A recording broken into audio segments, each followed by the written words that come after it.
Hi everyone, this is Rajesh Singh. Welcome back to the RJS Academy. आज हमारी assignment technique की fifth and last class है। जी हमने तो सब कुछ सीख लिया असाइनमेंट से रिलेटेड। आज हम क्या सीखने वाले हैं जी, एक छोटा सा और हमारा कॉन्सेप्ट रह गया है मैक्सिमाइजेशन से रिलेटेड प्रॉब्लम। सपोज़ आपके एग्ज़ाम में अगर आ जाता है तो आप कैसे आंसर करेंगे। ओके देखिए, फर्स्ट ऑफ ऑल बच्चों के मन में कुछ डाउट आते हैं कि हम आइडेंटिफाई कैसे करेंगे कि प्रॉब्लम मैक्सिमाइजेशन से रिलेटेड है कि मिनिमाइजेशन से। ठीक है, वैसे तो क्वेश्चन आपको डायरेक्टली मेंशन कर देगा कि ये प्रॉब्लम किस चीज़ से रिलेटेड है, बट अगर ना गिवन हो तो आप देखेंगे, आप चार बातों का ध्यान रखेंगे। पहला, आप देखेंगे कि क्वेश्चन में क्या टाइम या कॉस्ट रिलेटेड है क्या। अगर टाइम और कॉस्ट होता है तो ये ना आप समझ जाएंगे कि वो हमेशा मिनिमाइज़ करने को ही देगा। ठीक है, और अगर प्रॉफिट और सेल्स रेवेन्यू गिवन है, इट मीन्स कि ये हमारा मैक्सिमाइजेशन से रिलेटेड है। क्योंकि आप खुद ही सोचें कि कोई भी ऐसा तो नहीं कहेगा ना कि जी हमारे कुछ प्रॉफिट हैं, आप उन्हें मिनिमाइज़ करके बताएं। ठीक है, या सेल्स रेवेन्यू है, आप मिनिमाइज़ करके बताएं। नहीं, मिनिमाइज़ हमेशा या तो टाइम किया जाता है या फिर कॉस्ट। तो आप समझ गए कि मैक्सिमाइजेशन के प्रॉब्लम में हमेशा दो ही चीज़ें रहती हैं, या तो सेल्स को मैक्सिमाइज़ करना होता है या फिर प्रॉफिट को। ठीक है, ओके, ये हमें समझ में आ गया कि आइडेंटिफाई कैसे करते हैं। जी अब इसके प्रॉब्लम्स कैसे करते हैं। ठीक है, मेनली आपको इसके प्रॉब्लम्स में 5 बातों का ख्याल रखना है। फर्स्ट ऑफ ऑल जो पहली बात है, आपको क्या करना है कि मैक्सिमाइजेशन वाली प्रॉब्लम को मिनिमाइजेशन में पहले आप कन्वर्ट कर दो। ठीक है, ओके जी, ये कैसा होता है अभी हम सीखेंगे। ठीक है, आपने मिनिमाइजेशन में कन्वर्ट कर दिया, रिमेनिंग के 4 जो है स्टेप्स हैं वो पुराने वाले जैसे हैं। जब एक बार क्वेश्चन मिनिमाइजेशन का हो गया तो आपको क्या करना है जी, हमें तो मिनिमाइजेशन के आते हैं, बस वही सारे स्टेप फॉलो कर देने हैं जैसा कि आपने मिनिमाइजेशन में सीखा था। तो वहाँ आपने क्या सीखा था, फर्स्ट ऑफ ऑल अब वहाँ पे क्या करते थे, raw reduction, second column reduction, और तीसरा ऑप्टिमिलिटी टेस्ट करते थे। अगर ऑप्टिमल सॉल्यूशन होता था तो आप हैंड टू हैंड क्या कर देते थे, अलॉट कर देते थे। ओके, और इन केस अगर वो ऑप्टिमल सॉल्यूशन नहीं आ पाता था तो हम क्या करते थे, फर्दर एक टेबल बनाते थे जिसका नाम हमने क्या दिया था, इम्प्रूव्ड टेबल। ठीक है, और उसके बाद जब तक सॉल्यूशन ऑप्टिमल ना हो जाए हम इम्प्रूव्ड टेबल बनाते जाते थे, और एक वक्त के बाद जब ऑप्टिमिलिटी टेस्ट हो जाती थी, सॉल्यूशन हमारा ऑप्टिमल होता था, तो हम क्या कर देते थे, अलॉटमेंट कर देते थे। ओके जी, तो इसमें आप क्या करेंगे, टोटल 5 स्टेप फॉलो करेंगे। फर्स्ट, मिनिमाइजेशन में कन्वर्ट करेंगे by using opportunity loss table. Okay जी, ये अपॉर्चुनिटी लॉस टेबल कैसे होता है जी, अभी हम बना के सिखाएंगे आपको। आप सबसे पहले क्या करेंगे, एक अपॉर्चुनिटी लॉस टेबल बनाएंगे जिसकी वजह से मैक्सिमाइजेशन वाली प्रॉब्लम कन्वर्ट हो जाएगी मिनिमाइजेशन में, और रिमेनिंग 4 स्टेप तो आप जानते ही हैं। ठीक है, तो आई होप आप समझ गए। बिना टाइम वेस्ट किए हम एक प्रैक्टिकल प्रॉब्लम लेते हैं और सीधे आंसर करना सीखते हैं। आइए, ये कुछ बातें हैं, इसे आप थोड़ा सा देख लें। Problem related to maximisation. जी ये क्या कह रहा है, कह रहा है in this case first of all we have to convert it into minimisation by selecting. अच्छा, ये कैसे करते हैं हम, ये आप रीड ना करें, मैं जब प्रैक्टिकल करवा दूंगा उसके बाद आप इसे देखेंगे। ठीक है, तो ये जल्दी समझ में आएगा। और एक बार आपने ऐसे कन्वर्ट कर लिया, उसके बाद कह रहा है कि remaining steps are same as minimisation problem. ठीक है, ओके, आपको सब आता है, बस मिनिमाइजेशन में कन्वर्ट करना नहीं आता। इट मीन्स कि आपको अपॉर्चुनिटी लॉस टेबल बनाने नहीं आता। एक बार आपने अपॉर्चुनिटी लॉस टेबल बना लिया, क्वेश्चन एक बार मिनिमाइजेशन का हो गया, उसके बाद तो आपको सब आता है। बस कोई चाहिए जो आपको सिखा दे कि जी हमें अपॉर्चुनिटी लॉस टेबल बनाना सिखा दो, बाकी तो हम कर ही लेंगे। जी बिल्कुल, आइए हमारे पास ये एक प्रैक्टिकल प्रॉब्लम है, इसे हम देखते हैं और अपना आंसर करना ही सीखते हैं। जी बिल्कुल, आइए हम एक क्वेश्चन रीड करते हैं, क्वेश्चन समझते हैं और उसके बाद सीधे आंसर करना सीखते हैं। आप मेरे साथ क्वेश्चन रीड करेंगे। यहाँ कह रहा है XYZ corporation has 4 salesmen, each of them can be assigned any of 4 sales outlet. Estimates of the sale in 1000 okay of rupees for each salesman are as under. ये कुछ टेबल है आपके पास, information है, और लास्ट में आपसे कह रहा है obtain the optional assign pattern that maximises the sales revenue. अच्छा, ये कह रहे हैं तब हमने समझा कि ये ना भी कहते हम तब भी समझ जाते। इनके पास टेबल में ये कुछ रुपीज़ इन थाउजेंड गिवन है, हम अभी समझेंगे क्या है, और लास्ट में आपसे कह रहा है कि मैक्सिमाइज द सेल्स रेवेन्यू। अगर ये सेल्स का प्रॉब्लम है तो डेफिनेटली हमें क्या करना होगा, मैक्सिमाइज ही तो करना होगा। जी बिल्कुल। अब थोड़ा सा क्वेश्चन आप समझेंगे, यहाँ पे क्या है, बिल्कुल वैसे ही है जैसे हमने पहले करे थे। यहाँ कह रहा है कि टोटल हमारे पास ABCD 4 हमारे पास सेल्समैन हैं और टोटल सेल्स आउटलेट्स हैं, होगा एक आपके शहर में, एक आपके शहर के वो जो नेक्स्ट वाला शहर है वहाँ पे, ऐसे करके अलग अलग जगह पे 4 इनके सेल्स आउटलेट्स होंगे। यहाँ कुछ इस तरीके से डेटा गिवन है कि सपोज़ अगर सेल्समैन A को हम सेल्स आउटलेट 1 अलॉट करते हैं तो ये 65,000, ये रुपीज़ इन थाउजेंड है, 65,000 की रेवेन्यू जनरेट कर पाएगा, सेल्स रेवेन्यू जनरेट कर पाएगा। वैसे ही ये सारे डेटा गिवन है कि सपोज़ अगर मैं सेल्समैन D को सेल्स आउटलेट 2 अलॉट करता हूँ तो ये 80,000 का रेवेन्यू जनरेट कर पाएगा।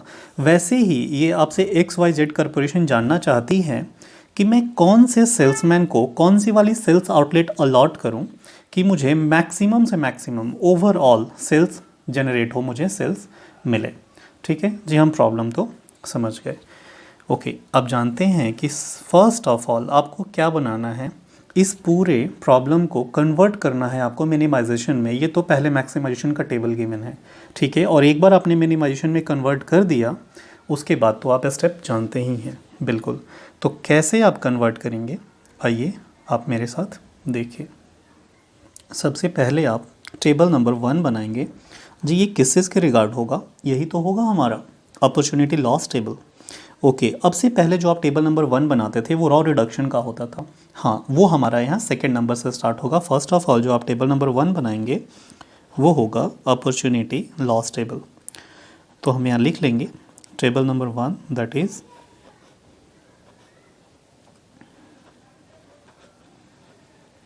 Opportunity loss table.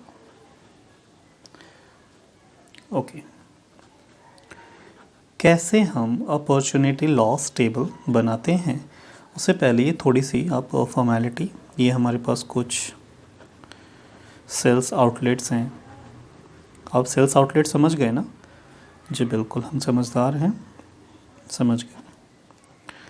ये हमारे सेल्समैन हैं जी। सेल्समैन हमारे पास ABCD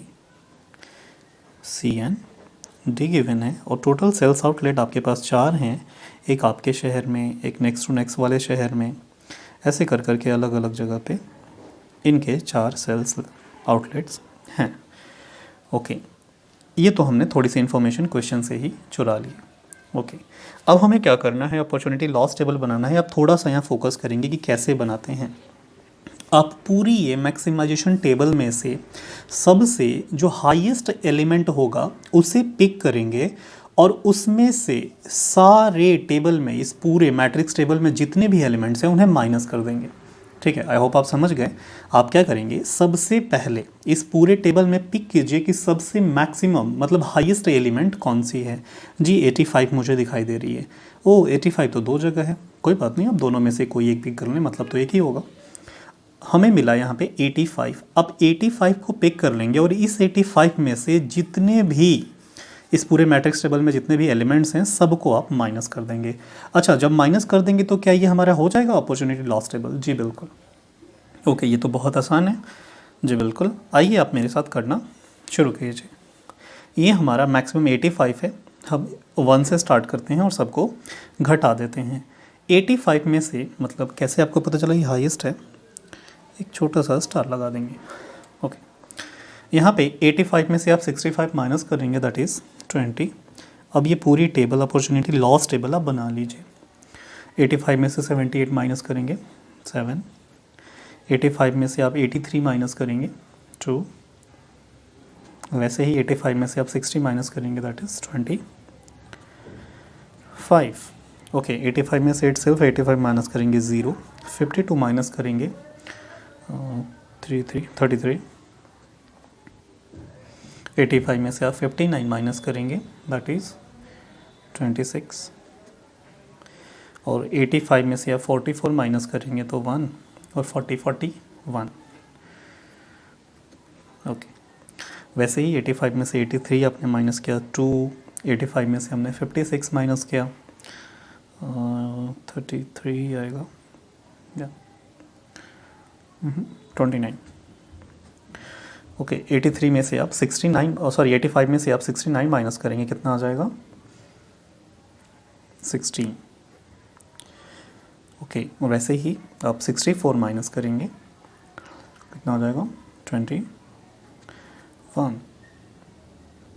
ओके, अब हमारे पास क्या रह गया, लास्ट वाली रह गई है। 85 में से 49 आप माइनस करेंगे 36। वैसे ही 85 में से 80 माइनस करेंगे 5। 85 में से 85 ही है 0 एंड 84 माइनस करेंगे 1। तो क्या ये हमारा बन गया अपॉर्चुनिटी लॉस टेबल? बिल्कुल, ये हमारा अपॉर्चुनिटी लॉस टेबल बन के तैयार हो गया। ओके, हमने बना लिया। अब हम क्या करेंगे, यहाँ से ये आपने कन्वर्ट कर लिया मिनिमाइजेशन में। देखिए, आप ऐसे समझिए इसको कि कोई भी एक तरह का लॉस टेबल ये हो गया। अब लॉस को आपको क्या करना होता है, मिनिमाइज। तो यहाँ से आप शुरू कर सकते हैं मिनिमाइजेशन से रिलेटेड प्रॉब्लम। आप क्या करते थे मिनिमाइजेशन में जी? पहली हमारी बनेगी कौन सी टेबल हमारी बनती थी? रॉ रिडक्शन, दूसरी कॉलम रिडक्शन, तीसरा टेस्ट ऑफ ऑप्टिमिलिटी, चौथा हम सीधे अलॉटमेंट कर देते थे। बाकी तो आप जानते ही हैं। तो यहाँ से आपको बनाने आता है। आपको बस क्या नहीं आता था कि जी हमें बस कोई बता दे कि अपॉर्चुनिटी लॉस टेबल कैसे बनती है। ओके, तो आप भी मेरे साथ बनाइए। आइए, ये हमारा हो जाएगा table number 2, that is raw reduction.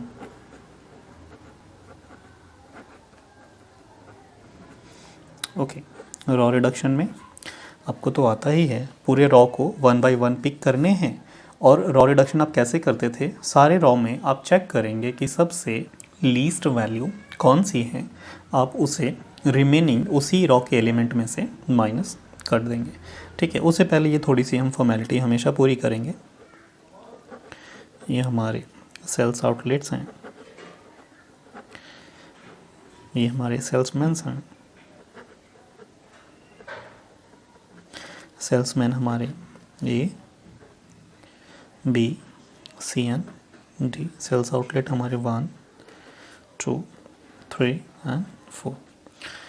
Okay, आप क्या करेंगे? अब वैसे इसकी ज़रूरत नहीं, आप उधर मत देखिएगा क्वेश्चन की तरफ। आप हमेशा जानते हैं कि रॉ रिडक्शन हमेशा आप रिजल्टेंट टेबल में से करते हैं, ना कि क्वेश्चन वाले टेबल से।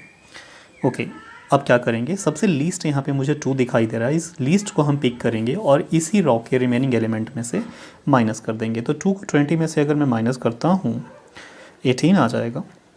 7 में से 2 माइनस करता हूँ 5 आ जाएगा। 2 में से 2 माइनस करूँगा 0 एंड 25 में से 2 माइनस करूँगा 23। ये मैंने पहला रॉ रिड्यूस कर लिया। ओके, उसके बाद मैं क्या करूँगा? सेकंड, इसमें मैं पिक करूँगा कि इस रॉ में सबसे लीस्ट वैल्यू कौन सी है। मुझे 0 दिखाई दे रही है। अब इस 0 को मैं रिमेनिंग में से माइनस कर दूँगा।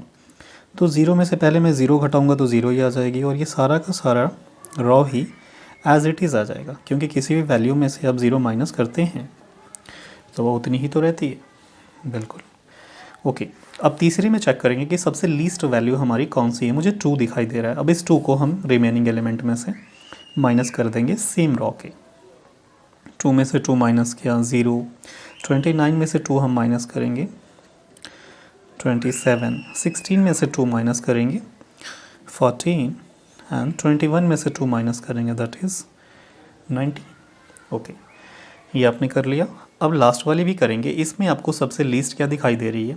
0। अब इस 0 को रिमेनिंग में से आप माइनस कर देंगे। जी, ये तो बहुत आसान है। बिल्कुल, आपके लिए कुछ भी टफ नहीं है। बाकायदे आप अपनी पढ़ाई कंटिन्यू रखें।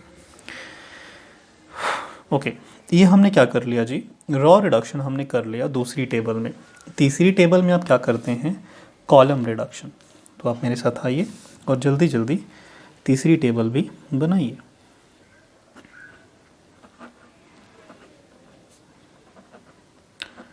टेबल नंबर 3, और ये हमारी हो जाएगी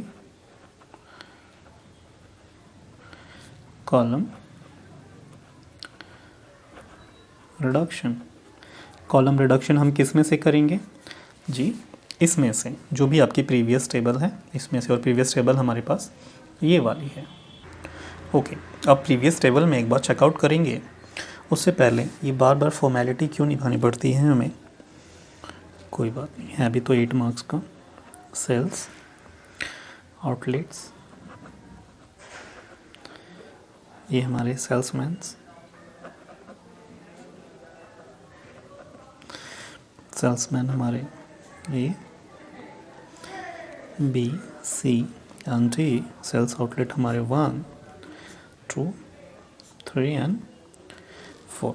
ओके, कॉलम रिडक्शन आप कैसे करते थे कि ईच कॉलम को पिक करेंगे, कहीं से भी आप किसी भी कॉलम का पिक करेंगे और उस कॉलम में देखेंगे कि सबसे लीस्ट वैल्यू कौन सी है, उस लीस्ट वैल्यू को आप उस कॉलम के रिमेनिंग एलिमेंट में से माइनस कर देंगे।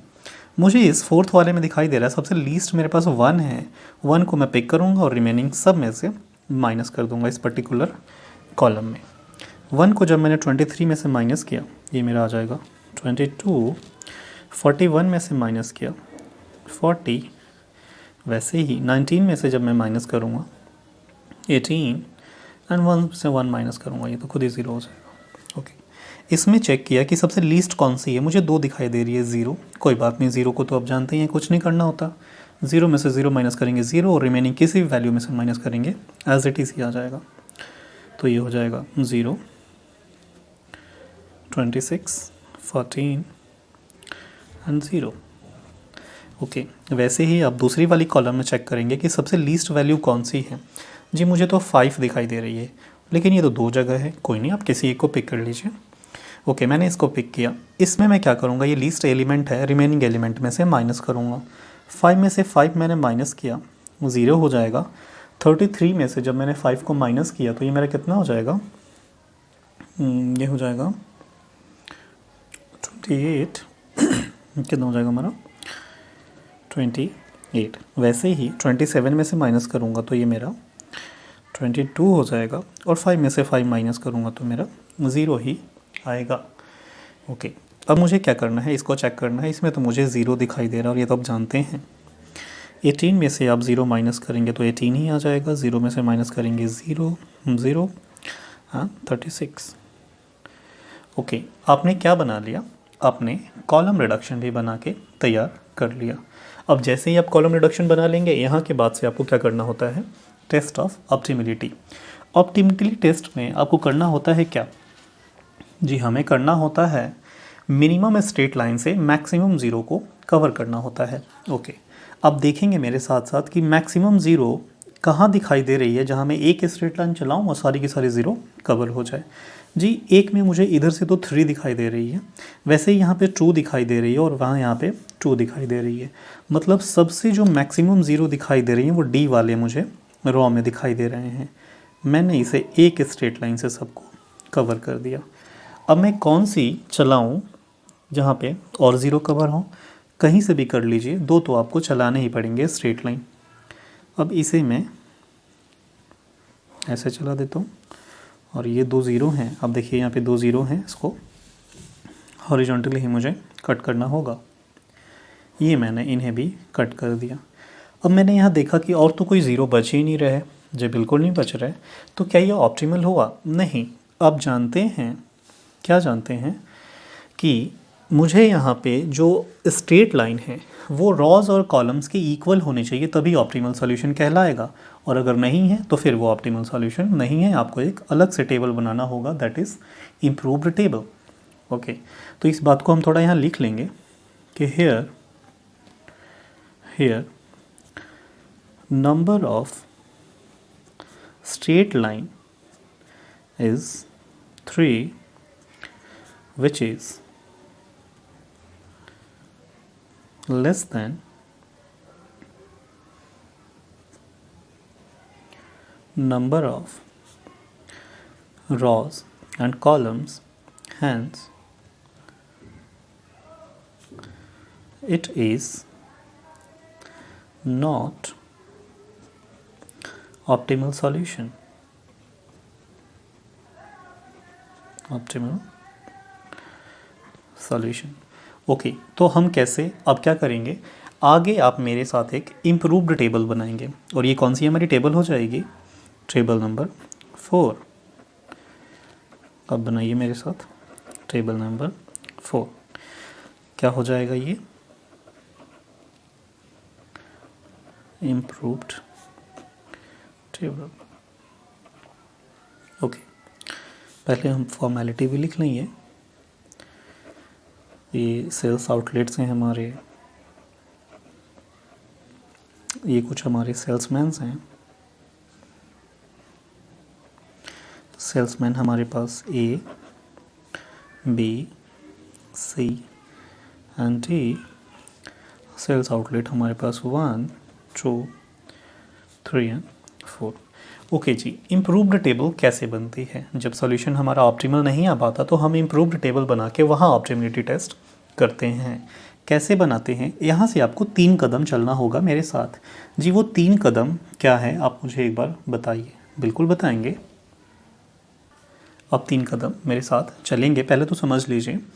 वो 3 कदम ये होता है कि हमें जितने भी प्रीवियस टेबल में ये अनकवर्ड एलिमेंट रह गए हैं उसमें से सबसे लीस्ट को पिक करना होता है, और उस लीस्ट को पिक करके रिमेनिंग अनकवर्ड एलिमेंट जितने भी उस टेबल में हैं उन सब में से माइनस कर देंगे। जी पहला कदम तो हो गया। दूसरा कदम, जहाँ पे लाइन इंटरसेक्ट कर रही हैं, 2 लाइनें आपस में इंटरसेक्ट कर रही हैं, वहाँ पे आप क्या करेंगे, उसी लीस्ट एलिमेंट को ले जाके ऐड कर देंगे। 2 कदम कंप्लीट। और तीसरा कदम हमारा क्या होगा कि जो लाइंस कवर्ड तो हैं लेकिन लाइनें वहाँ इंटरसेक्ट नहीं कर रही, जो ये हमारे एलिमेंट्स हैं वो कवर्ड हैं स्ट्रेट लाइन से, बट वहाँ लाइनें इंटरसेक्ट नहीं कर रही, उनको एज इट इज़ लिख देना है। ठीक है, आइए 3 स्टेप हैं मेरे साथ, आप करके मुझे दिखाइए। सबसे पहले तो आप, आई होप क्वेश्चन विजिबल हो आपको, ये मुझे जितने अनकवर्ड दिखाई दे रहे हैं इसमें लीस्ट कौन सी है, जी 14 है। ओके, इस 14 को आप पिक करेंगे और रिमेनिंग अनकवर्ड में से सबसे पहले माइनस कर देंगे। ओके जी, हमने जब किया तो हमने पाया कि 14 को 28 में से आप माइनस करेंगे तो ये 14 ही आ जाएगा। जी बिल्कुल। वैसे ही 14 को आप 26 में से माइनस करेंगे तो 12 आ जाएगा, और वैसे ही 14 को आप 40 में से माइनस करेंगे तो ये 26 आ जाएगा। अब यहाँ देखेंगे आप, 22 में से 14 को माइनस करेंगे 8 आ जाएगा, 14 में से 14 माइनस करेंगे 0, और 18 में से 14 4। जी, ये पहला स्टेप हमने कंप्लीट कर लिया। सेकेंड स्टेप आपका क्या होगा कि जहाँ जहाँ ये दो लाइनें आपस में इंटरसेक्ट कर रही हैं वहाँ पे उस लीस्ट वैल्यू को आप ले जाके ऐड कर देंगे। ओके, तो ये कहाँ कहाँ कर रही है, मुझे यहाँ पे कर रही है, तो 14 को अगर मैं 18 में ऐड कर दूँगा तो मेरा कितना हो जाएगा, 32।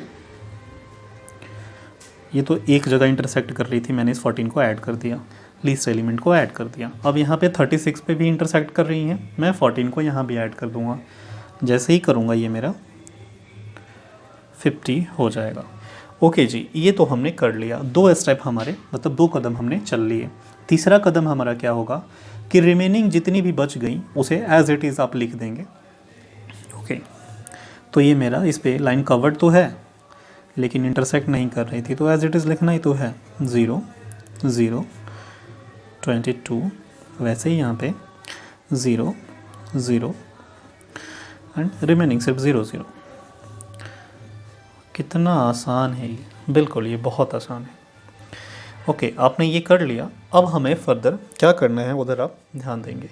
करना क्या है, फिर से ऑप्टिमिलिटी टेस्ट मुझे करके दिखाओ। और ऑप्टिमिलिटी टेस्ट में तो आप जानते ही हैं कि मिनिमम स्ट्रेट लाइन से मैक्सिमम 0 को कवर करना है। अब मेरे साथ देखेंगे तो फिर से मुझे यही दिखाई दे रहा है कि यहाँ 3 0 एक स्ट्रेट लाइन में कवर हो सकते हैं, तो कोई बात नहीं, मैं इन्हें कर दूँगा। ये हमने कवर कर लिए। अब देखेंगे कि कौन सी स्ट्रेट लाइन चलाऊं कि मैक्सिमम 0 कवर हो। यहाँ भी 2 ही दिखाई दे रही हैं, यहाँ भी ऐसे 2 ही दिखाई दे रही हैं, तो मुझे तो दोनों पे खैर चलाना होगा। ये मैंने यहाँ कवर किया, वैसे ही यहाँ कवर किया। अब मुझे एक ही 0 दिखाई दे रहा है। अब इसको मैं चाहूँ तो हॉरिजॉन्टली भी कट कर सकता हूँ, वर्टिकली भी कट कर सकता हूँ। चॉइस हमेशा आपके पास रहेगी, जो आपका दिल करे वही कर दीजिए। मुझे यहाँ पे अच्छा लगता है हॉरिजॉन्टली कट करने में। ओके, ये मैंने कट कर दिया। अब हमने यहाँ क्या पाया, वाओ, कि 4 स्ट्रेट लाइन है यहाँ पे आ गई और हमारे पास 4 रॉज एंड कॉलम्स भी हैं। इट मीन्स कि यह हमारा ऑप्टिमल सॉल्यूशन है। तो आप यहाँ क्या लिखेंगे, here number of straight line equals to number of rows and columns, therefore it is optimal solution, optimal solution। और जैसे ही हमारा ऑप्टिमल सॉल्यूशन आ जाता है हमें क्या करना होता है, अलॉटमेंट करने होते हैं। बिल्कुल, और अलॉटमेंट कैसी होती है, आइए आप मेरे साथ देखेंगे। अलॉटमेंट के लिए आप सबसे पहले एक एक रॉ को चेक करेंगे और देखेंगे कि वहाँ पे एक ही ज़ीरो होगा, वही वाला सेल्स आउटलेट हम उस सेल्समैन को अलॉट करेंगे।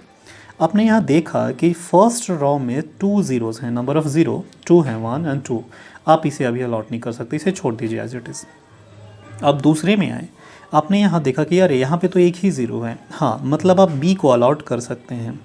सेल्समैन बी को मैंने कौन सा वाला सेल्स आउटलेट 1 अलॉट कर दिया, ओके। और जैसे ही मैंने इसको अलॉट किया, सेल्स आउटलेट 1 अलॉट हो गया बी को, तो अब ये किसी को अलॉट नहीं हो पाएगा। इट मीन्स कि इसमें और जितने ज़ीरो होंगे आप उन्हें कट कर देंगे, ओके। आपने एक अलॉटमेंट कर लिया, आप फिर से चेक करेंगे, यहाँ अभी भी 2 ज़ीरो है, मेरे किसी काम का नहीं। यहाँ मैंने चेक किया तो यहाँ एक ही ज़ीरो मुझे दिखाई दे रहा है, ओके, मैं इसको अलॉट कर सकता हूँ क्योंकि इस पूरे में मुझे अब एक ही ज़ीरो दिखाई दे रही है, ये तो कट चुका है। आपने इसे अलॉट कर दिया और जैसे ही आपने सेल्स आउटलेट 3 सेल्समैन सी को अलॉट कर दिया, अब ये क्या होगा कि ये सेल्स आउटलेट अब किसी को अलॉट नहीं हो पाएगा। तो इसमें जितने नंबर ऑफ़ ज़ीरोज़ हैं इस कॉलम में उसे आप कट कर देंगे। क्यों भैया, क्योंकि हम तो ये वाली सेल्स आउटलेट किसको, सी को अलॉट कर चुके, ओके।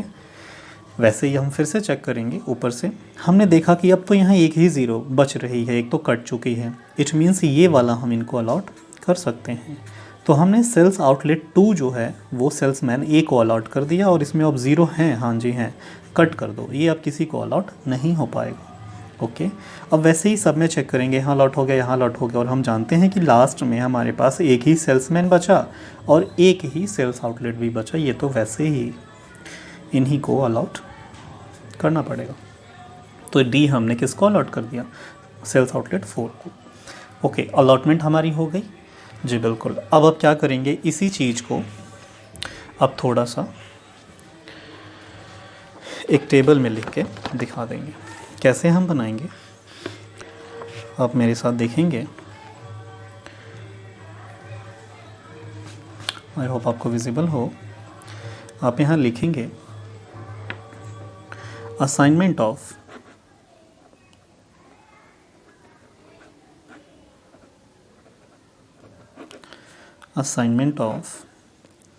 सेल्स आउटलेट्स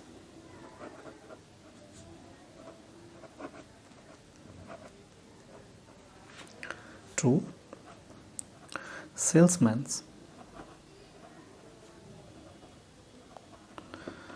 एंड आपको एक और चीज़ बतानी थी, क्या था वो, सेल्स रेवेन्यू।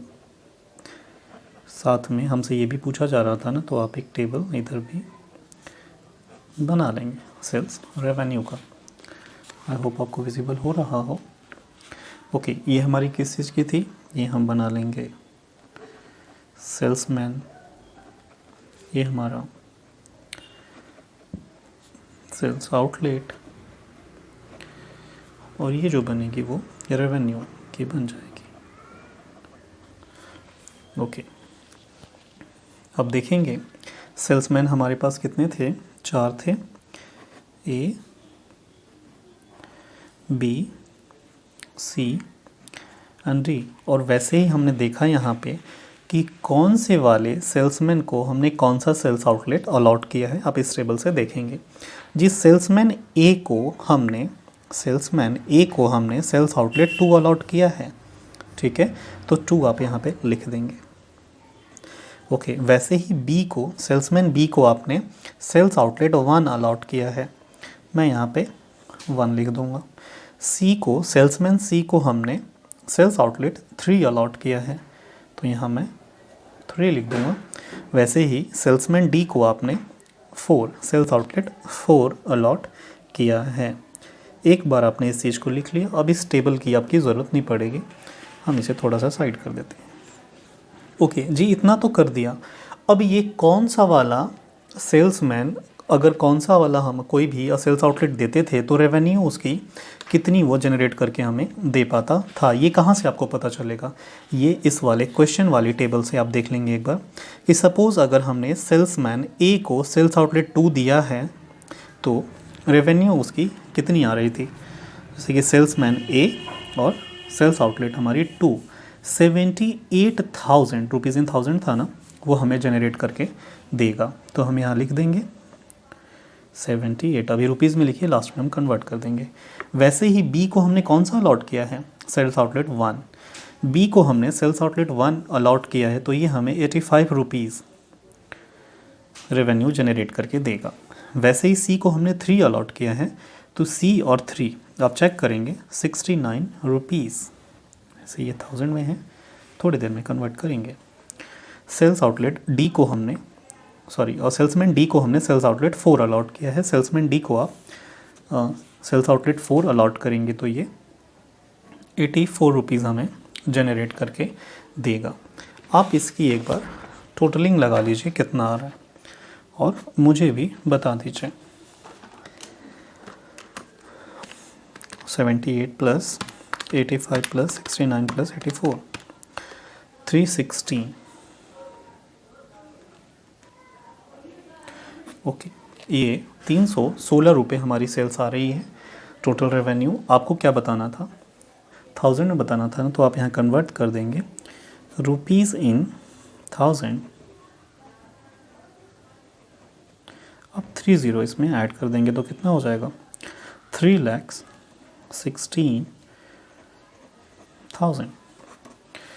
ओके, 3,16,000 इन्होंने क्या किया हमारा मैक्सिमम। अब इसमें आपको बताना कैसे था, आप सुनेंगे कि कौन सा वाला सेल्स आउटलेट हम किस सेल्समैन को अलॉट करें कि वो हमारी सेल्स रेवेन्यू मैक्सिमम से मैक्सिमम जनरेट करके दे। जी, यही आपकी मैक्सिमम पॉसिबिलिटी है, इससे ज़्यादा आप रेवेन्यू नहीं जनरेट कर सकते, उसके अकॉर्डिंग आपने अलॉटमेंट कर दी।